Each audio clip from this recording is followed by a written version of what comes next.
Baik. Sebahagian ulama akidah menambah lagi jenis syafaat khusus untuk Nabi Muhammad sallallahu alaihi wasallam selain 3 jenis terdahulu. Kan kita sudah sebut tadi 3. Pertama syafaat uzma, yang kedua buka pintu, yang ketiga syafaat khas baginda pada pamannya Abu Talib. Nah, selain itu setengah ulama menambah lagi syafaat khas untuk Nabi sallallahu alaihi wasallam. Pertama, memberi syafaat untuk golongan yang sama berat antara kebaikannya dan kejahatannya. Golongan inilah yang disebut dengan Ashabul A'raf. Borderline. Ya, borderline.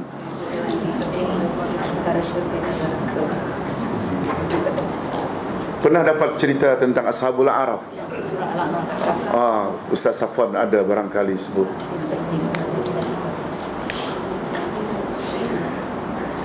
Di dalam Al-Quran ada Ashabul Kahfi, ada Ashabul Maimanah, Ashabul Masy'amah, Ashabul Ukhdud, Ashabul Aikah.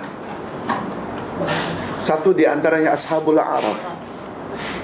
Tahu ibu-ibu apa makna A'raf? Pembahagi. Antara syurga dan neraka. Tempat yang tinggi. Tempat yang tinggi. Tempat yang tinggi. Yes. A'raf diambil dari kata arif.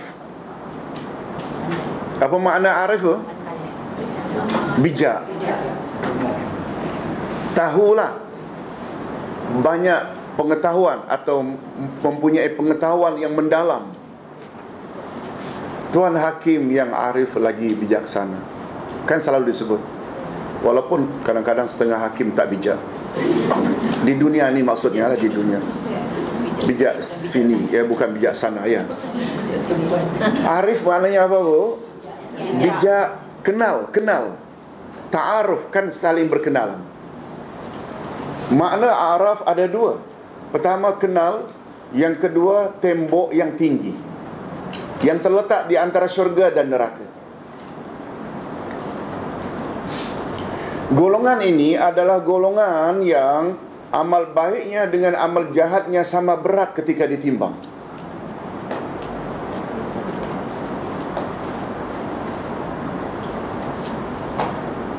Semua kita tahu bahawa amal kita akan ditimbang. Betul tak, Bu?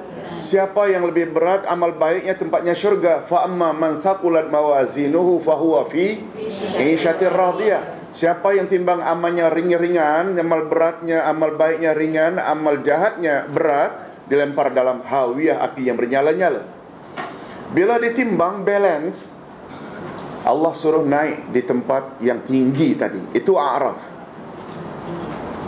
Di atas tempat yang tinggi itu ada tempat, di situ tempat Ashabul A'raf. Masuk syurga tidak, masuk neraka tidak.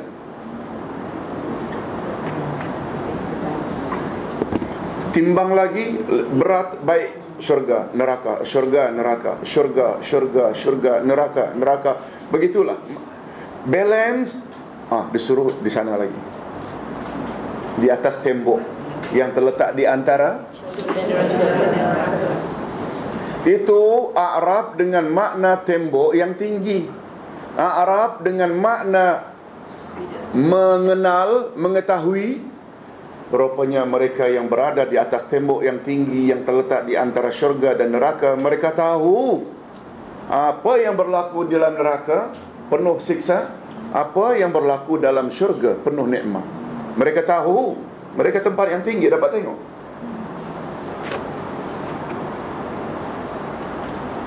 Dari sudut itu mereka dikatakan A'raf, orang yang tahu. Tahu apa, Bu? Apa siksa dalam neraka, apa nikmat dalam syurga. Selesai hisab. Ini termasuk bab akidah juga. Selesai hisab, Allah mendatangi Ashabul A'raf sambil berkata, Ya Ashabul A'raf, kamu aku tidak masukkan ke neraka karena kebaikanmu, sebagaimana aku tidak masukkan kamu ke dalam ke syurga karena kejahatanmu. Sebab balance.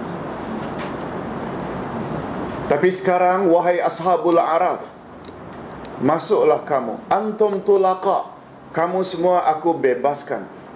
Oleh sebab itu, sekarang masuklah kamu ke dalam syurga dari pintu mana yang kamu sukai.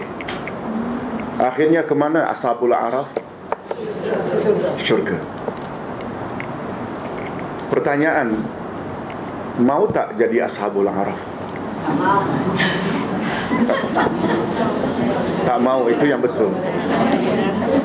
Tak mau, itu yang betul. Sebab Abdullah bin Mas'ud pernah berkata,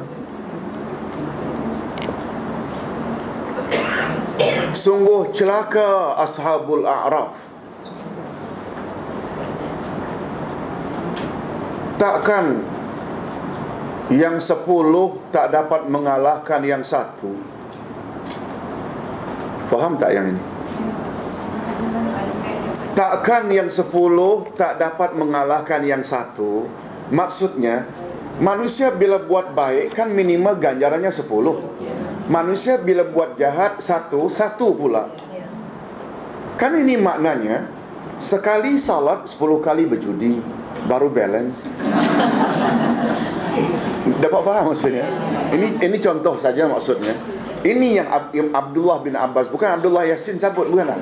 Abdullah bin Abbas sebut, sungguh celaka Ashabul A'raf. Takkanlah yang 10 tak dapat mengalahkan yang 1. Dapat faham maksudnya itu?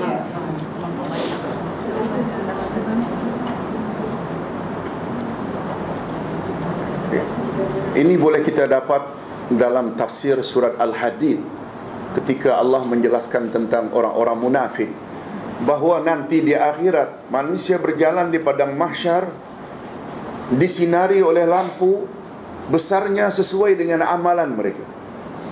Ada yang manusia yang disinari oleh cahaya mithlul jabal, cahaya itu sebesar gunung, menyinari dia seorang saja. Ada yang seperti nakhlah, sebesar pokok korma. Ada seperti mathuril rajulil qa'im, seperti sesosok tubuh lampu. Ada pula yang lampunya seperti ibham, iaitu seperti ibu jari, itu pun berkelap-kelip, sekali padam sekali nyala, sekali padam sekali nyala, karena sekali attend kelas sekali absent, sekali attend kelas sekali absent. Nah, ini bukan menyindir, nak.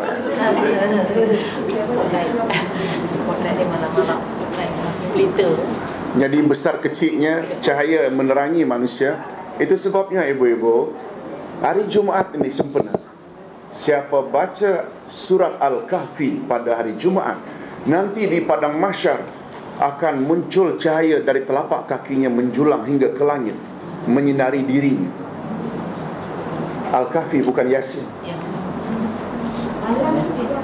Malam boleh. Jumaat bermula dari maghrib semalam. Pastikan ibu-ibu, karena panjang umpamanya 110 ayat, boleh malam separuh, siang separuh. Dia ada kaitan tak dengan cahaya? Ya, bagus. Ibu-ibu hadirat sekalian, jadi itu tentang Ashabul A'raf. Jangan bercita-cita jadi Ashabul A'raf, walaupun akhirnya masuk syurga juga. Tapi kalau boleh jangan. Tapi kalau tak ada pilihan, Ashabul A'raf pun jadi. Sebab akhirnya ke syurga juga. Tapi setuju Ustaz, jangan awal-awal nak jadi Ashabul A'raf. Nah, teruk sangat orang ni.